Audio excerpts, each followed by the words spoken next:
Welcome to Webinar Wednesday, Developing a Syllabus and Lesson Plans. I'm June Rawl, Director of Florida IPDAY. Our presenters today are Bonnie Gooden and Susan Pittman. Bonnie and Susan are national trainers who work extensively with the GED testing service, as well as providing training throughout the United States and, of course, here in Florida. Today's workshop focuses on beginning steps for creating lesson plans and units of study. Remember, you don't have to create a curriculum all by yourself for ABE, ESOL, or GED prep program. The motto of Florida IPDAY is by educators for educators. To that purpose, we continue to create new materials for use by you in your classroom, including lesson plans in all the different areas of adult education. As our adult education family grows, so does the need for professional development. Currently, our e-training center has numerous professional development experiences for adult education educators. This month, we are so excited to announce the first GED Prep e-training experience. To get started, simply go to Florida IPDAY and click on e-trainings. Make sure that you log into your portal in order to view the training catalog. Select a module and have fun learning more about the GED test and prep program. Remember that additional modules will be added this spring, so stay tuned. Now let's spend a little time at how to develop a standard-based curriculum with Bonnie and Susan. Bonnie, Susan? Thanks, June. We're really glad to be with everyone today, and just like in our past workshops, you'll notice that we have provided you with a number of different materials. You have not only the PowerPoint that we'll be using today, but a fairly hefty guide or workbook, and we're going to be referencing both of those. If you did not get those things, please know that you'll be able to download all of those materials once this webinar is over. And you'll be able to also hear the webinar as everything continues to be archived on Florida IPDAY. So let's get started and look at what we're going to be talking about as we talk about instructional quality and how that definitely leads to student success. Today we're going to talk about the key points of a standards-based education, something that we're hearing a lot about in our adult ed programs. We're going to talk about the parts of an effective unit of study and lesson plan. And we're going to consider some ways that we can apply those into the adult ed classroom and, of course, as always, share them with others. So before we get started, we're going to take just a very quick poll. So Susan, can you take us through that poll? Absolutely. Okay, everyone. What you're going to see is a list of questions, and we're going to ask you to click on the answer that's appropriate. It will get this poll going. Hopefully we'll have everybody responding as we go through. So here's our first question. Who are you? Are you a program manager, an administrator, an instructor, a volunteer, or another professional?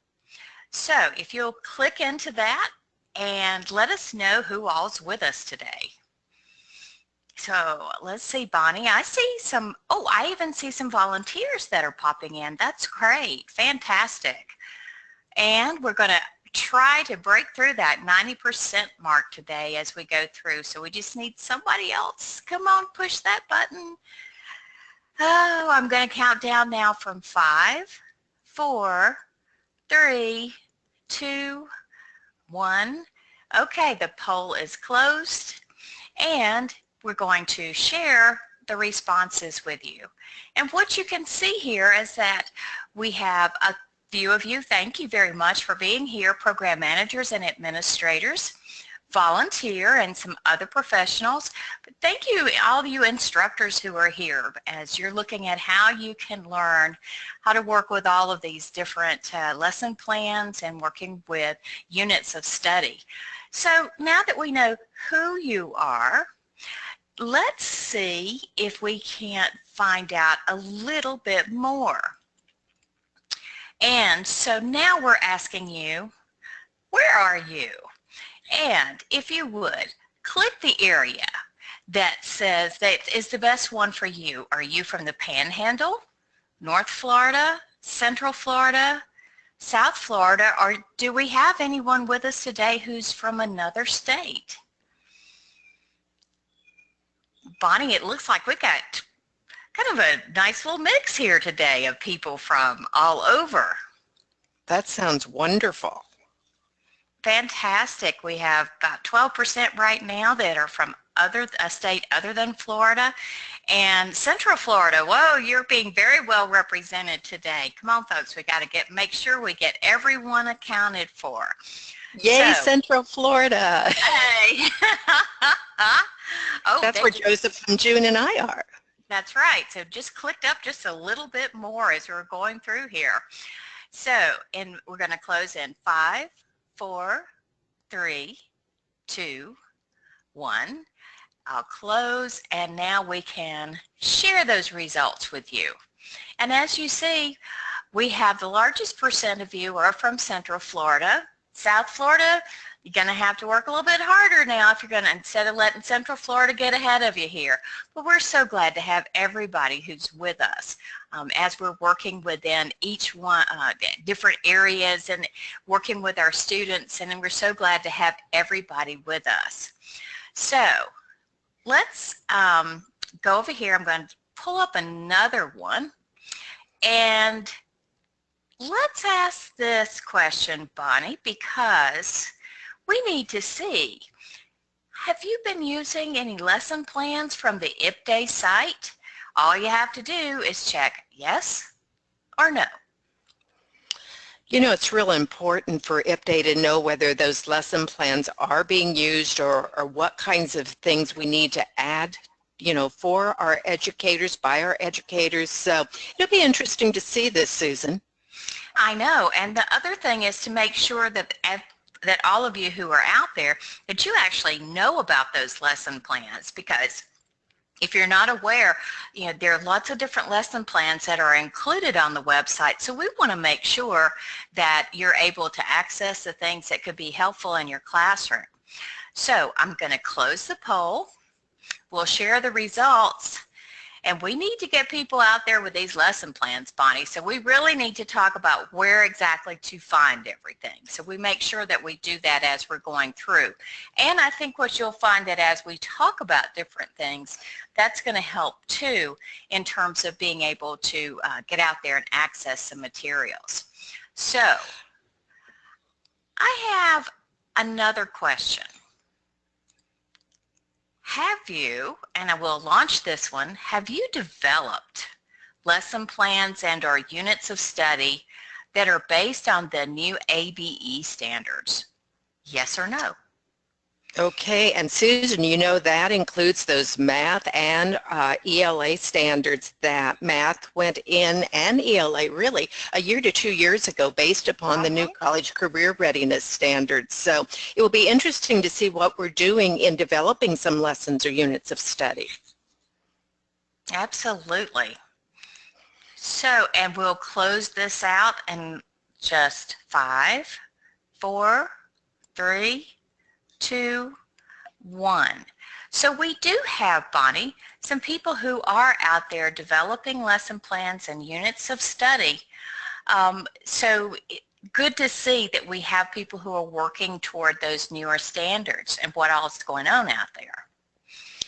That's great to hear, and you know, that was ABE. So Susan, let's do another question on whether we're seeing any lesson plans or units of study being developed based upon the GED performance standards, which of course those have been out now for a couple years. Well, you know what? I just happen to have a question here. So I will launch that question. So have you developed lesson plans or units of study based on those GED performance level descriptors? Remember, we've talked in the past about that PLDs, that stuff to teach. Oh, look at this, Bonnie. We have pretty close. I mean, with all the things that are going on out there in politics, we can watch these numbers as they go. Kind of makes me think of these national polls that are out there. Yeah. And the split that we have. So very good. I mean, we're seeing kind of a combination, about half and half. So it's nice to see that people are using those performance level descriptors. because they're a great tool as far as that goes. So we're going to close the poll and we will share the results with you. And you can see the split, 47 versus 53%. So if you're not aware of those GED performance level descriptors, then we'll make sure too that somewhere along the line today that we refer you out to the GED Testing Service website so you can get those, because it certainly can make life a lot easier when we can focus our instruction. Now, Bonnie, I think we have another question that we want to ask, and that is, are your lesson plans or units of study available to other educators in the state? And so what we want you to do is just say yes or no. And you know, Susan, sometimes we develop such great stuff and we use it in our classroom and we are willing to share it but don't know quite how. So it'll be just interesting to see whether we have some areas that have already started sharing with other adult ed programs. Wonderful, because we do want to do that. We want to make sure that, you know, if we can, each of us avoid reinventing the wheel, so much the better, considering the amount of time that all of us have. You know, when it comes to questions and trying to get stuff done, we have lots of different things that are going on. So we'll close the poll and we'll share the results. And we do have a few out there who are sharing with other adult educators around the state. And maybe that's something, Bonnie, we need to be looking at, of how can we make that a little bit easier to do as we're moving forward. Oh, I totally agree with you. But as we go forward, you know, Susan, sometimes as an instructor, there's some areas that we go, wow, I have my whole course of study, I'm in great shape, but my goodness, there's some things that I just really would like those additional materials or lesson plans. So our last question in the poll, I believe, addresses that for us.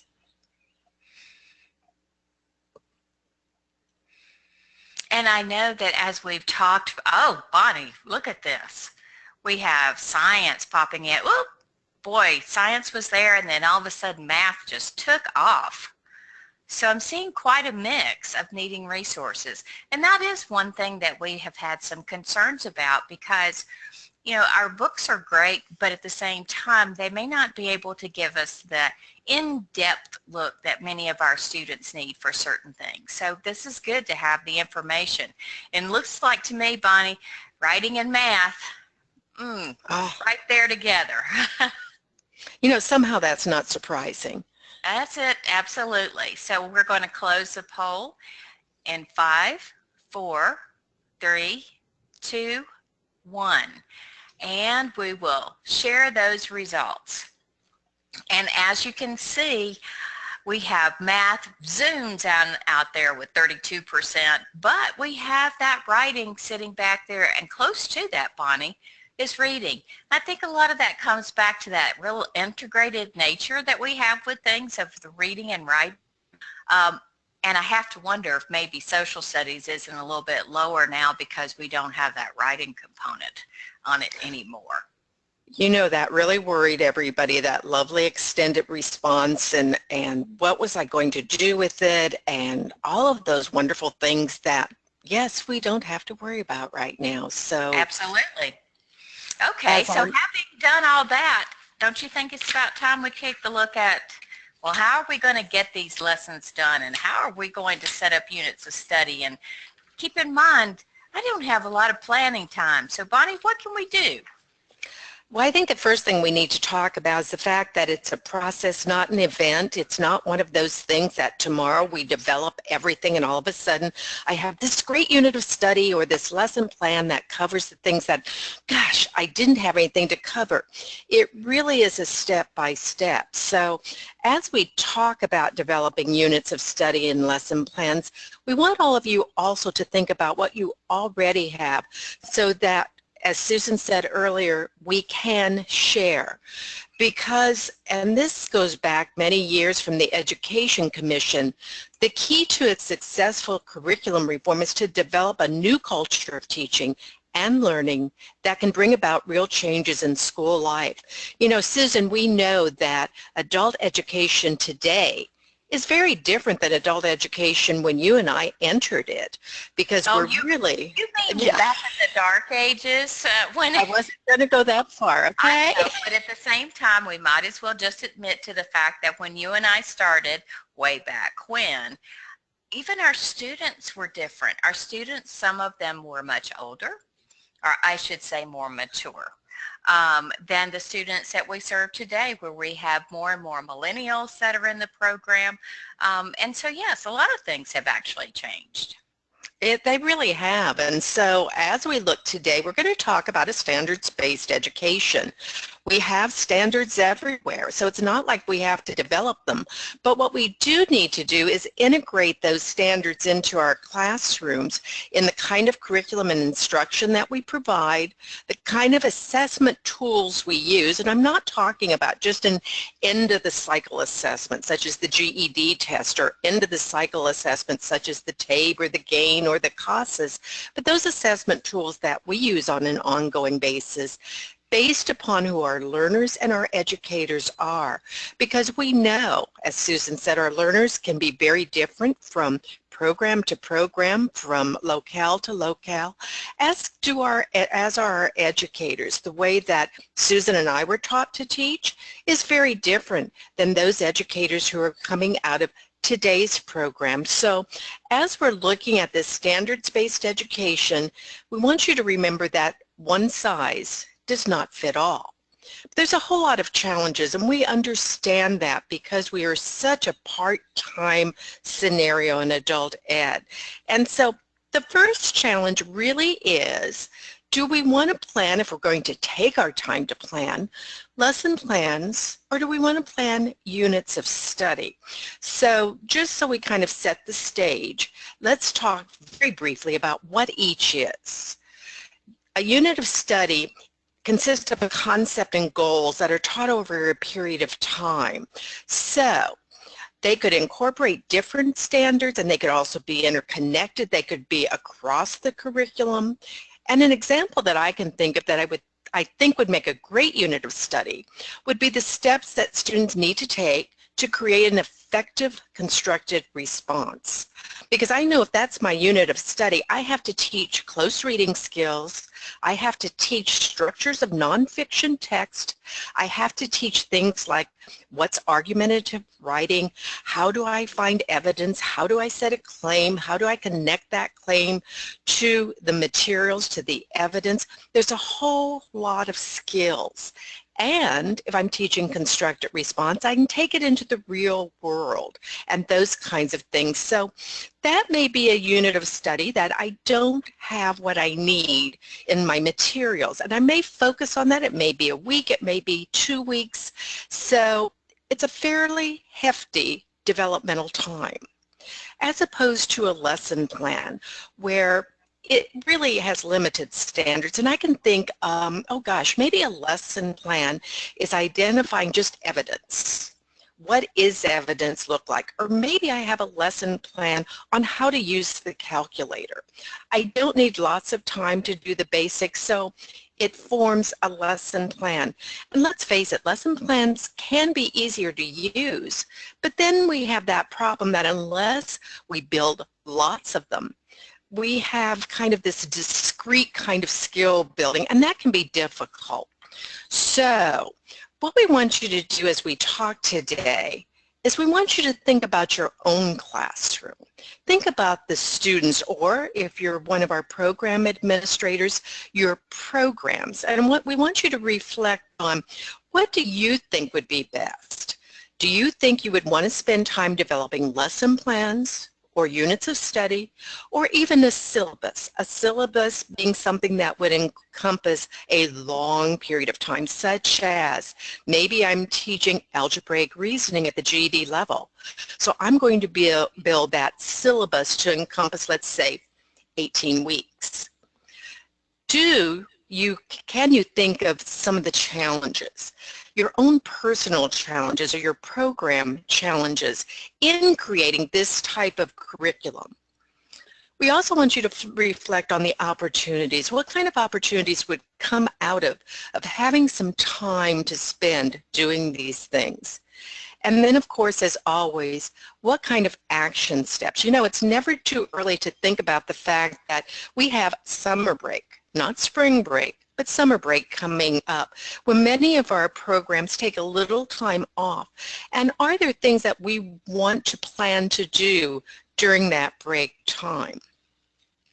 So as we talk, there is a logical sequence, and we're going to go more deeply into this, but we just need you to realize that when you're planning an instructional adaptation of any type of standards, first of all, you have to identify standards that you want students to achieve. I'm going to have very different lists if I have a multi-level classroom as opposed to I'm teaching one content area to one level. We want you to think about, you need to observe your students. You know, Susan, folks often ask us, what kind of materials do you think are best? Well, our answer usually is, we don't know your students, we don't know how you teach, so even when I'm planning this overarching curriculum, I need to make sure that I do observe my students and the level of mastery that they have, because I don't want to teach something that they already have mastery of. Then again, I need to adjust instruction. That's also a part of the sequence. How deep am I going to go with cognitive depth and varying levels of complexity? How am I going to differentiate the kinds of performance that I expect?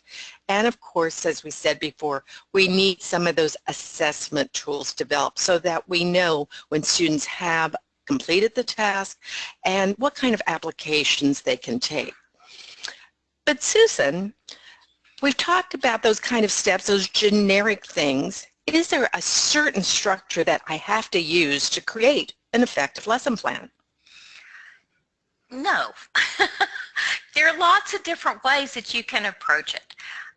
You know, most of us have heard of Madeline Hunter, and if you were with us for a science workshop or webinar that we did not too long ago, the 5 E's. And then there's the format system. And there's a whole bunch more, but in case those are a little bit foreign to you and you're saying, what, who, where? Let's talk just a little bit about them. So if you start out with Madeline Hunter's alignment elements, you have what we call an anticipatory set. Boy, that's a fancy word. For a hook, something that captures that student and gets them engaged in the process itself.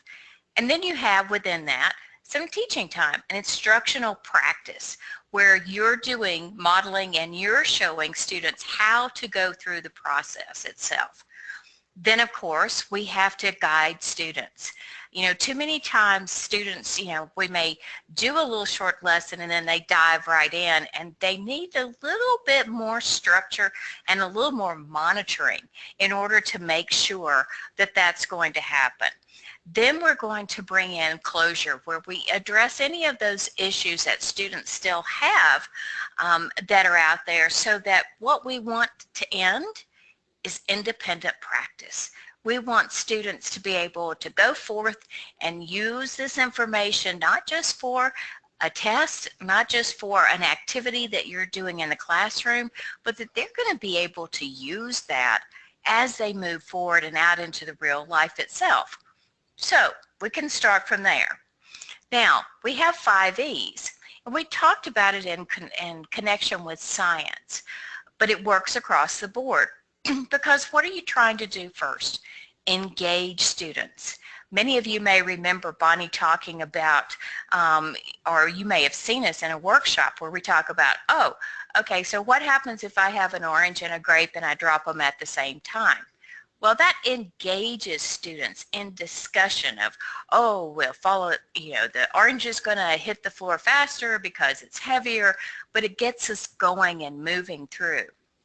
The second part in that is really some exploration, where students have an opportunity to look at that and say, well, does that work all the time, or are there different aspects of that? How can I get a little bit further into the process? Of course, we still have to, as instructors, explain. And that's really the heart of the instructional lesson itself, where you're going to make sure that students have that understanding of the concept that you're teaching.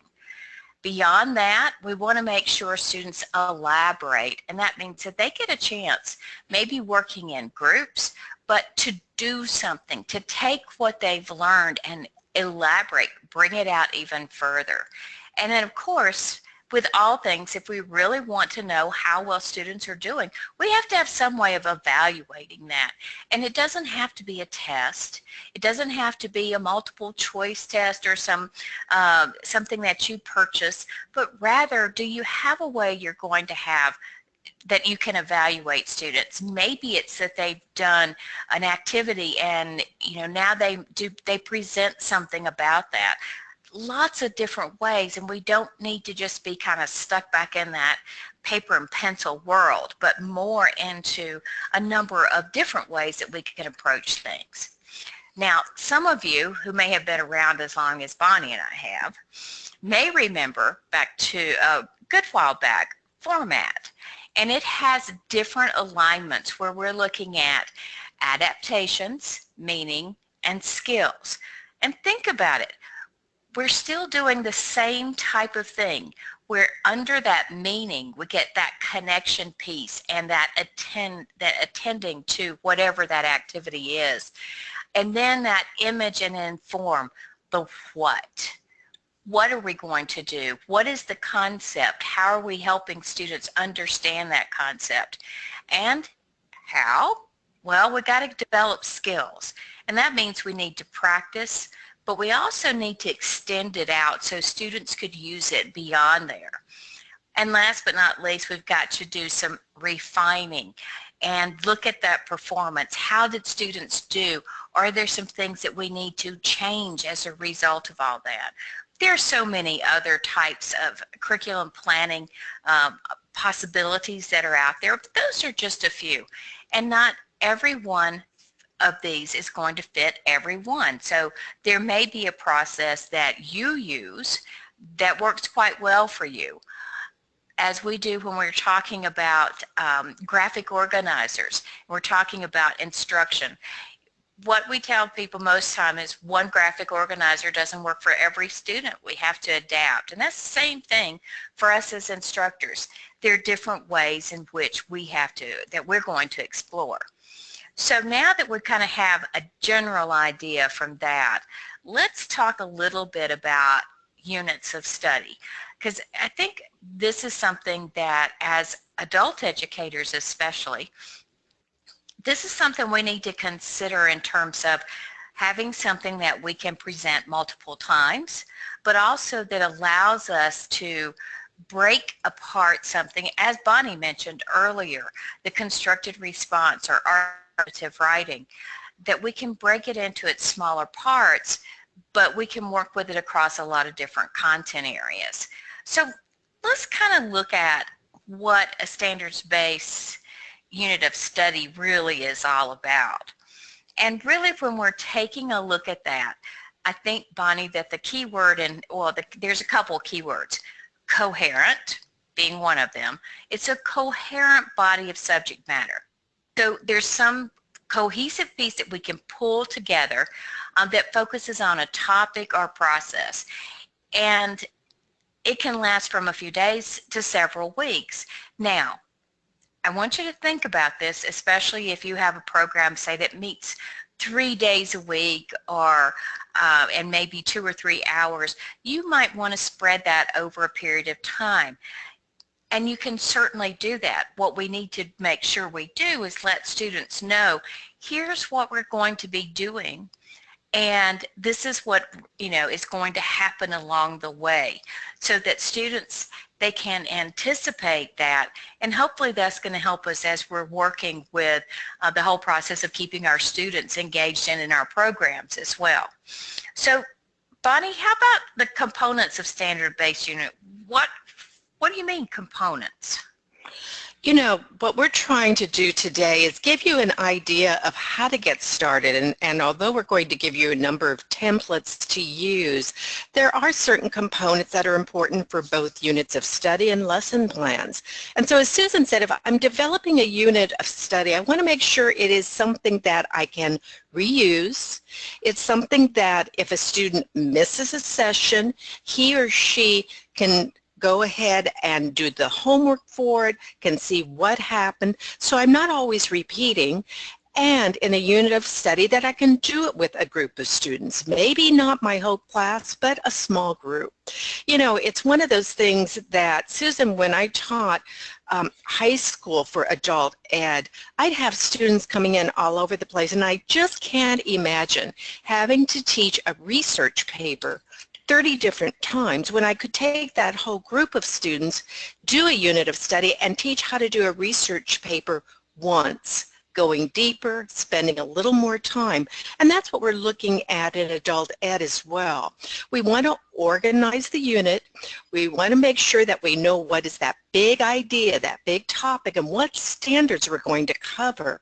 Susan and I have been doing a lot of work in crossing the different standards. It's, you know, that whole cross the content area. And there are a lot of things that we can teach that are going to have purpose in all of the academic areas. We want to make sure that we have those essential guiding questions and the learning experiences.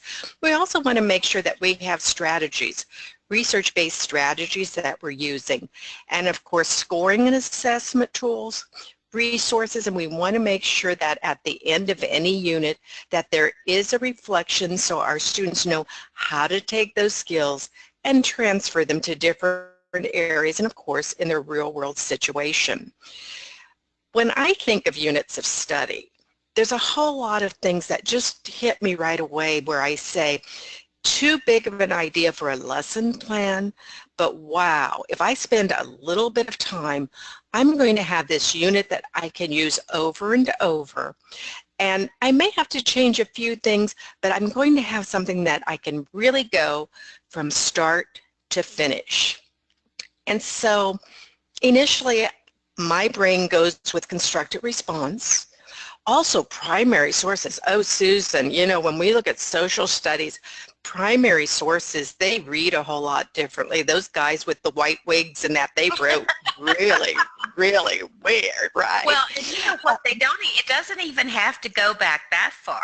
If we just take a look at the way that people speak, informal speeches, I'll go back to FDR's inaugural address, and you listen to that. There was a different cadence and there are different words and terms that were used in that, which can make it challenging to read. And, you know, that doesn't even go back to the 1700s. That's just back in the 1930s, which of course I know is a long time ago. But we look at any of those types of things and, you know, primary sources are problems because students don't understand the era in which they were. They don't have that background knowledge. So that's a perfect one to be able to build some big concepts and big ideas in social studies. So true, and we know that science, experimental design, not only is one of the short answers, but there's also experimental design within the GED technology enhanced items.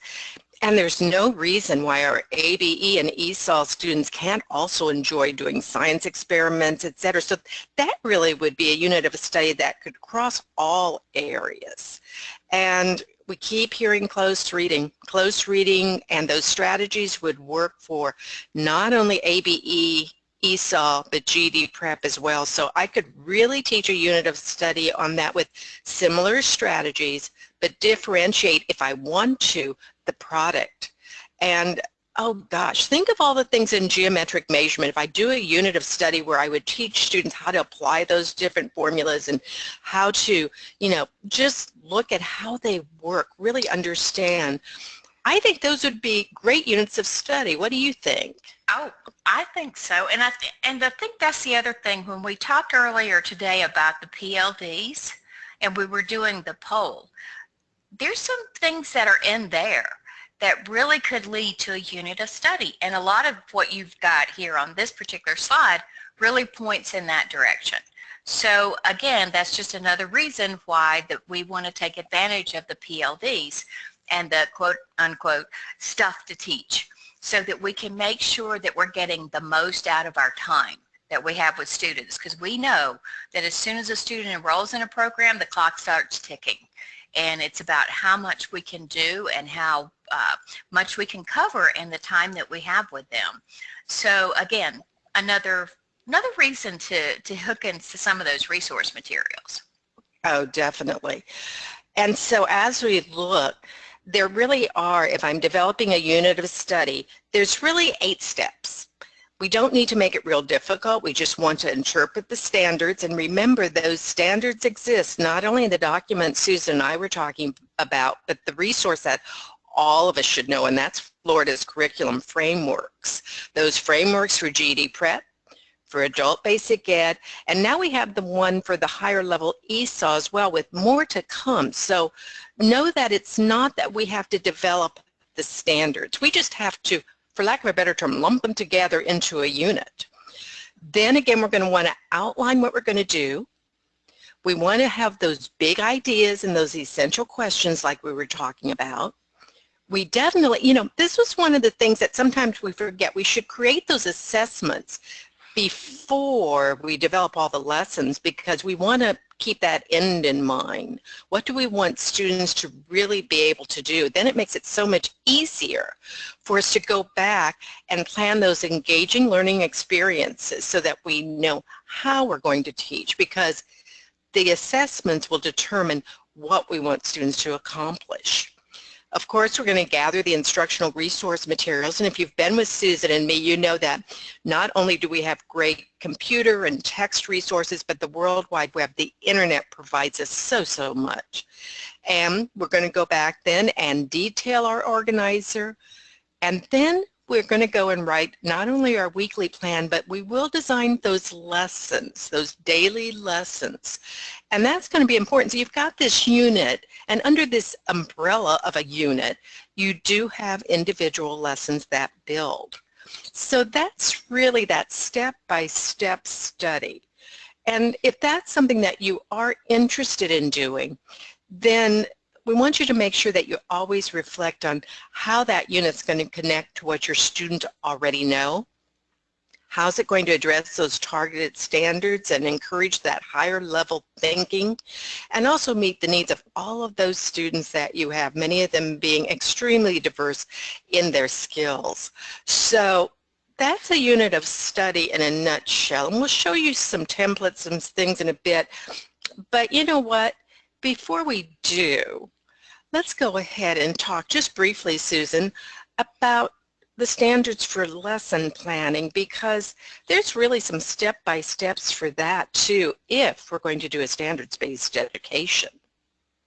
Yeah, there are a couple of different things that are a part of this process, and first of all, it's like unpacking and repacking, and we go, what? Because if you're really going to take a look at the standards and you're going to come back and base those things on those standards, you really have to truly understand them, and what we do is we often call that unpacking the standards. So we need to develop a process of reading standards. We need to make sure that as a part of this unpacking that we are developing a little deeper understanding of some of the nuances. We've got to look at what it demands academically and behaviorally as well. And then from there, when we're unpacking, we're looking at what is this, the implication for this? What is this going to mean in terms of what I do when I teach this unit of study? So how do we get started with all those different things? Well, you're going to notice on some of these slides too, and we should have pointed this out to you earlier, but you do see that within the PowerPoint we have page numbers for the guide. So when we go through the guide in just a little bit, we'll be referring back to some of these pages. So you'll have all this information not only from the PowerPoint, but also from the guide itself. So let's think about how we get started with all of that. And we're going to look at the standard. We're going to look at the skills, and the skills are those things where we see the verbs. We're going to talk about concepts, those broader picture things that we have, we're going to look at the context. What's the context in which this would be presented? Then we have to go for, cognitive demand, big words. Bloom or Webb. And remember that for many, many years, the GED test was built on Bloom's taxonomy. However, now we look at Webb's depth of knowledge instead. So we need to have a little awareness along of those two things. And then the sample activity. So Bonnie, let's take a look on the next slide. We actually have a template here that allows us to interpret those standards. And if you take a look, and yes, I know, it's like, oh my gosh, there's so much stuff here. This is all about kind of understanding what goes where. And that first one is really about, okay, we're going to use this standard or these standards, and we're going to work from there. But now we've got to determine the skills. And what did we say that was? Oh, that comes back to the verbs. What are the skills that are expected of students if they're going to learn this, if they're going to demonstrate mastery? And then next we have the concepts themselves. What is it that learners need to know? And as Bonnie has pointed out here in the template, those are generally the nouns or the noun phrases that are in the standard. So there's clues that we can find. Then we have to look at the context we're going to present this in. That's like the how, the where, the when the learner will demonstrate those different concepts. Number 5 in the list is looking at the cognitive demand, whether it's Webb, and we're looking at those 4 different levels there, whether we're looking at Bloom, so that we can determine what are the thinking skills, the critical thinking skills that students need in order to be able to do this. And then finally at the end we have a sample activity that we can look at. So that just gives you a general idea of the template for breaking these things down.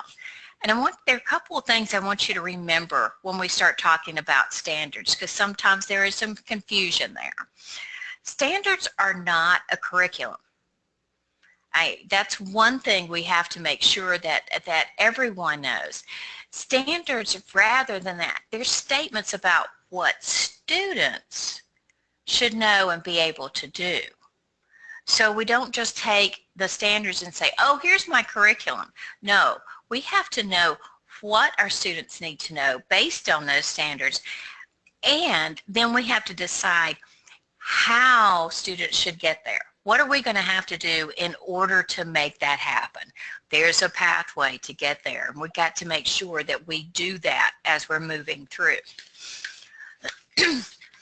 So Susan, one of the things I want to just share with folks is, as we're looking at interpreting or packing standards, I'm sure your first thought is, oh my goodness, this is so much work. What we want you to think about is when you teach your students how to do something new, when you teach them how to solve a problem in math or the process for writing something, you take it very much by a step-by-step basis. And that's what unpacking or interpreting standards are doing. Standards-based education is somewhat a new process for those of us in adult ed. So when we look at a few of the sample lesson plans that come off of Florida IPDA, you'll notice that standards have been unpacked for the ABE lesson plans. And the reason for that is it helps us really understand what we should be teaching. It's not enough just to say, oh my goodness, I need to teach formulas for something. But rather, is that a part of the standard? Is it a part of those big ideas that come out of the College Career Readiness Standards for Adult Ed, which again has been part of the WIOA legislation that's come down and is really a part of the curriculum frameworks that we have in our state. So it really is about what types of things we need to be teaching, but as Susan said, it is not a curriculum. So without unpacking them, it's much more difficult for us to try to develop an effective curriculum for our students. So what we find with teachers is as they start interpreting or unpacking standards, it goes from having to struggle a little bit, we call it productive struggle, of course, with our students, to it becomes almost an automatic thing of taking a look at the standard and saying, it's asking me to do this in this context, and let me brainstorm some ideas of how I could teach that in my classroom. But initially, we would caution you not to just do that quick overview, but to rather really look at the standards you want to teach and that you're going to be planning curriculum around, and first and foremost, spending those few moments that it takes to interpret or unpack. So, Susan, we talked about the components of a unit of study. If we're doing standards-based education, there's also components of a lesson plan. And again, for many of us in adult ed, lesson planning is a little bit of a new thing, because we've not always had, I don't want to say the need, but we always haven't taken the time to develop lesson plans. So let's look just very briefly at what are the components that we should include in a lesson plan, Susan? Well, first of all, let's figure out, where we're going with this. So we're going to look at the CCRS standards, or we're going to look at the PLDs, but we have to first start there so that we can figure out what is it we want our students to accomplish. And that leads us right on into doing our objectives, or rather than have lesson objectives, I'd like to look at it rather as what we expect the learner to do. What are those learner outcomes? Because it's not about us or the lesson, it's about what students are able to do as a result of that. So those learner outcomes. The other thing is that we have to look at it as a component activity. What are we going to do as part of that lesson plan itself? And how are we going to set it up? We talked earlier about, like having a hook or some way to engage students, some way maybe to warm up as they're getting started, because you don't just plunge students right into something. We need to kind of set the stage for what's going on, and we also need a review, because remember, we have to keep reinforcing those different things that we've been teaching as far as that goes. And we also now have to look at that new information. How are we going to check that students are getting it? Sometimes you get lucky and you see that light pop up in their eyes and you know, aha, they got it. But we got to have a way to check for that learner understanding. And then, of course, we have that guided practice. And Bonnie, I noticed there's one word in here that people look at it and go, homework? Not in adult ed. Absolutely in adult ed. Because our students, especially if they're coming to class twice a week, they need something in the interim to keep those skills going and keep that understanding moving as well. And then, of course, last but not least, we have that assessment, or maybe we're extending it on out and we're moving it into a little bit higher level as we're moving through. So I think at this point, Bonnie, we've said enough about all of these things. You and I have talked a lot about this, but how about we take a look at some things? Because to me, you know me, as the visual learner that I am, I really need to kind of wrap my head around it. And I need to see what all is there as far as that goes. So if for those of you who actually have your workbooks, you may want to open up in the guide itself to pages 5 and 6. And you can see that this is just parts of a sample unit of study. And if you take a look at that, you see day 1, day 2, what are the different pieces, the objectives of my lesson, what am I going to accomplish as I'm moving through? And this is a nice little template that you can work with quite easily, to let you kind of learn the process as you're moving through.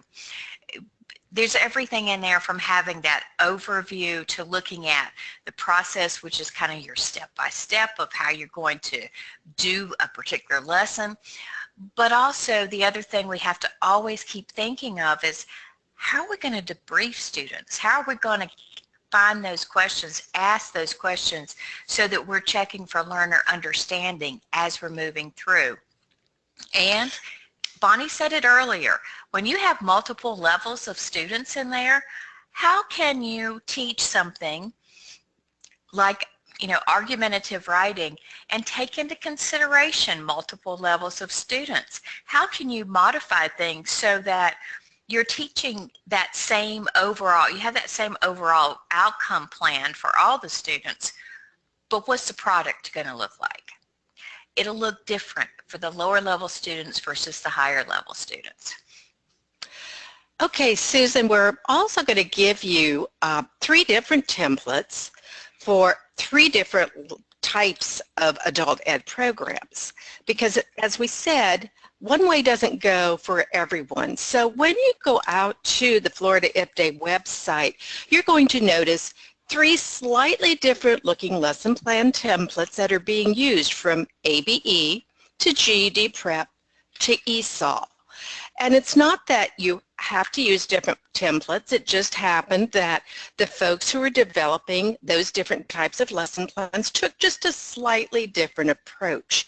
But what we want you to notice as we take you into the guide in just a moment is that each of those templates does cover the basic kinds of big ideas. So the ABE template, you'll notice that not only does it look at those Florida ABE standards, but it does unpack the standards.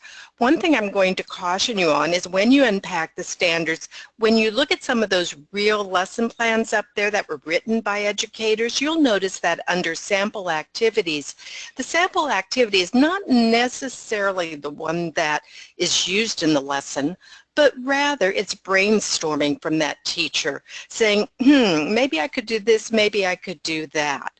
But just like the units of study, there are objectives, there are materials, there's that full instructional plan, and then of course modifications for the different levels and assessments, extensions, and last but not least, when you are developing a lesson, make sure that you always attach the worksheets or the activities. You know, Susan and I have done training more than once. If we didn't download something but said, I'll just put a URL there, we'd go looking for that site or that perfect worksheet or something, and it had disappeared. So as you're developing lessons, if you're going to take enough time to develop the lessons, make sure that whatever materials you use are also an integral part of that. So these would be the parts of a sample ABE lesson. But when we look at the GED lesson plans, again, you're going to see very similar types of things there, with a template that, again, puts in the adult base or the Florida ones, and very, very similar. Instructional plan, materials, not a whole lot of difference. When you look at the sample ESOL, again, written by a different group of teachers, but there again, although it looks slightly different, you'll notice the standards are still there, the materials and resources, the instructional plan, and a step-by-step process. So lesson plans, although the basics are there, may look slightly different in the template form. Take a look at all 3 of them and see which ones are best for you. And as you look at those lesson plans, again, we want you to reflect. Does that template or the one that you're using include that info that you need? On the ones that we've reviewed, are there things that you would add or delete, and why? But that last one's very important, as Florida IPDA has instructors develop lesson plans. They always want to make sure that whatever gets put up there can be replicated by someone else. And Susan, I think that's really important as we get into developing units of study and lesson plans, because as you said earlier, we want to be able to share those things out. And if I write it so that you can pick it up and say, aha, I can implement that, then what a great way to share, you know, professional expertise across the state. But before we go to the guide, there's one last thing. And Susan, I know we've seen some folks who have actually done syllabi. In fact, we've seen syllabi mostly for RLA and for math. And that really, a syllabi can be great, especially if you have a managed enrollment course of study, a 9-week or an 18-week where you're the teacher and you're teaching algebraic reasoning, or you're teaching GED prep social studies or science or RLA, and you know that you need this length of time so that your curriculum goes from beginning to end for that course of study. And a syllabi is really what our students are going to face when they go into post-secondary ed, because there are not individual lessons that they're going to see from that teacher, but rather that overarching syllabus. It does really a good job of scaffolding those skills and concepts, but it does take time. And since many of our students sometimes are not able to attend, let's say, an 18-week session and they need to miss a day here or there, it provides a student with that overview of content and assignments for EA. And again, it looks similar to what they're going to face when they go to post-secondary ed, be it higher ed, technical ed, you know, any type of post-secondary ed, they're going to face a syllabi. So again, we've provided you with some of those resources. So Susan, how about we take them to that resource that we've been talking about? Absolutely. And take a quick look. And I want to add one more thing on the issue of using a syllabus for your classroom. And that's the fact that we still in adult ed have a number of students who come and go. And what we've found is we've talked to teachers who have set up a syllabus for their program is that it really helps in keeping those students engaged and motivated, and they're not dropping out of programs as quickly because they know what to expect. They know what's going to be happening. And even those programs who still have students who pop in, you know, at different time frames, they understand where the class is headed as well. So really give some consideration to that. But let's take a look real quickly in your workbook. I know that we're running short on time here, but a couple of different things that you will find as you move through, and we've talked about those. So if you take a look on pages, and Bonnie's probably going to get you dizzy as she moves through everything, but you will see that you have a sample template for the lesson plan. And it gives you all the information that you would need on pages 2 and 3 of how you would set one up. So this is basically to fill in the blank as you're moving through. Bonnie mentioned again the sample template for GED lesson plans. The one thing that we did enjoy want to include within that is to make sure that students, they need some prerequisite skills. As they're working especially with some of that higher level. So that makes a difference. And then we have a sample template for units that you're looking at as well. So now, daily lesson plans, as she's moving on into page 6, when you do a unit, you may have something that lasts over the course of, you know, 4 days, or maybe it lasts over 2 weeks. It could have any number of days. That's up to you as you start working with that. The next thing is actually a sample template for a syllabus. And again, you can look at the different components that are included within that. What kind of course assignments, what the attendance policy is, how do you exit. Now, earlier we talked about Bloom, and we talked about the Webb's depth of knowledge. There are actually 2 Bloom's taxonomies that sit out there. There's the Bloom's original from 1945. There's a revised. So if you need to kind of check back and look at those pieces, you certainly can. For those of you who have a little need for working with Webb's depth of knowledge, we have some information there on page 10. And you have another one on 11. So, and this is about your thoughts. I mean, you need to sit down and think, how would this work for me? Would this work? What would I add or delete, and why? There are a number of different things. And then the next one you'll actually see, and this is from page 12 over to page 18, there is actually a sample ABE lesson plan. So if you've not been out to Florida IP Day and you have not pulled down some of the lesson plans, and you can certainly do that. If you go all the way over, and Bonnie will have to go a little fast through this, starting on page 19 is actually a sample GED lesson plan. and all of the corresponding information that goes along with that particular one. All the different handouts are included with that. That might be a good place for you to get started with some things. Starting on page 25, there's a sample ESOL lesson plan. And again, the nice thing about all of these is being able to have all the resources right at your fingertips and not having to look for them. As you go to the back, and Bonnie, I want to give us time for it, so we'll just stop scrolling at this point.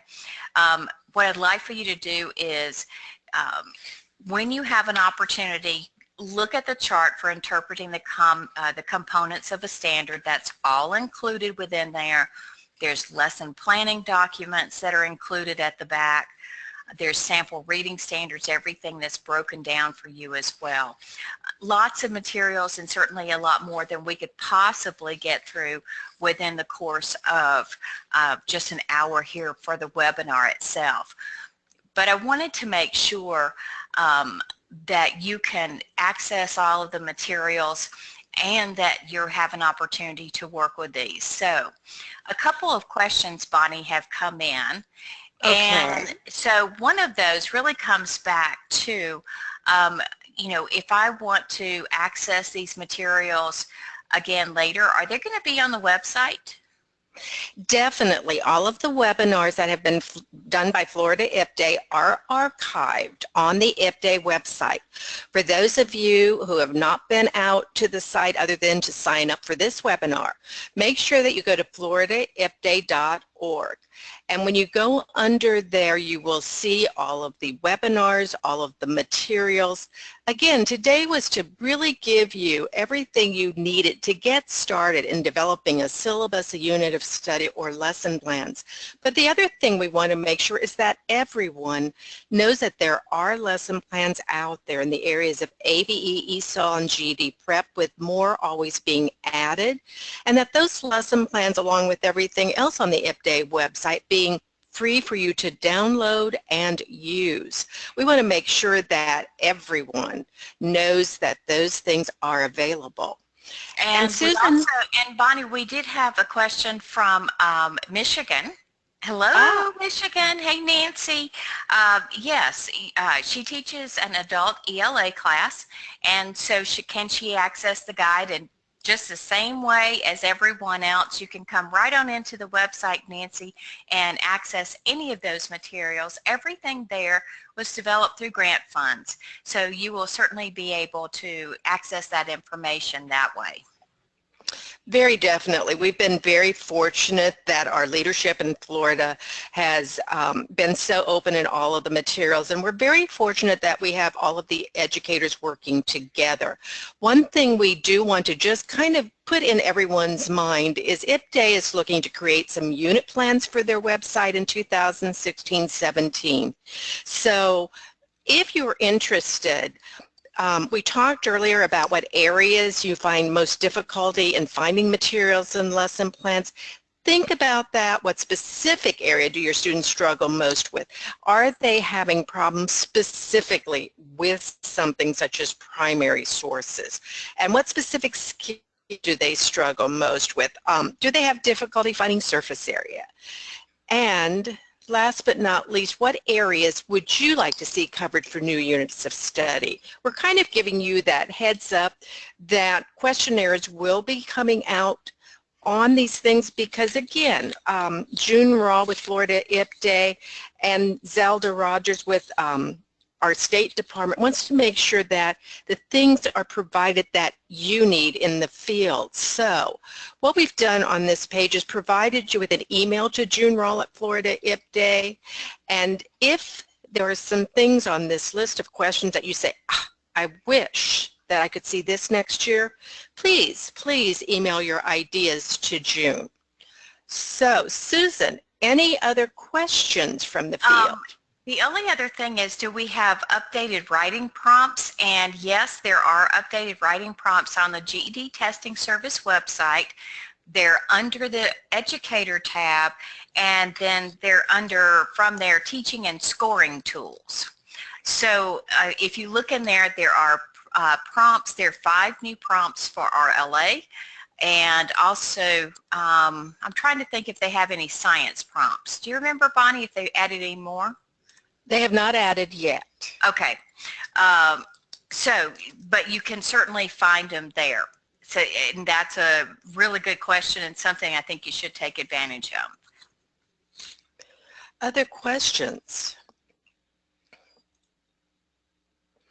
If not, we knew this would be a lengthy one today, but there again, developing our curriculum for our students is a really, really important task for each of us.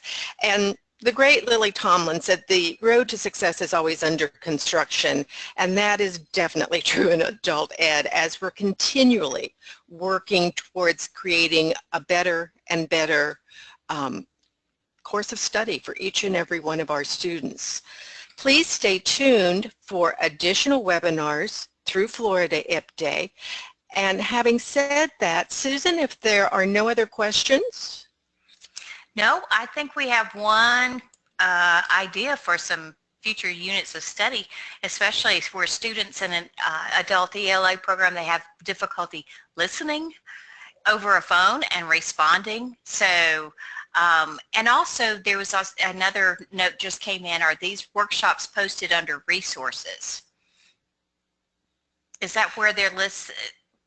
These particular workshops that are listed, but they're also the webinars are included. Yes, the workshops are actually workshops that are done in Florida. So if you've been this year to some of the math or the ESOL workshops, all of the materials are posted there. So for example, they did math workshops part 1. All of those materials are posted under the workshops. The webinars are posted separately. So you've got 2 things. You have the webinars and you have workshops being done in Florida that are posted, all for your use. Okay, so having said that, Bonnie and I would like to thank all of you for being with us this afternoon. We will look forward to seeing you in the future and hope you participate in more of the IP Day webinars. Also, if you're getting ready for spring break, please have a wonderful spring break as you do. If you've already had yours, then I hope you had a great one. But on behalf of the full IP Day team, thank you. Thank you so much for spending your time with us today. So Bonnie, any further words? Have a great rest of the day, guys, and we'll see you soon.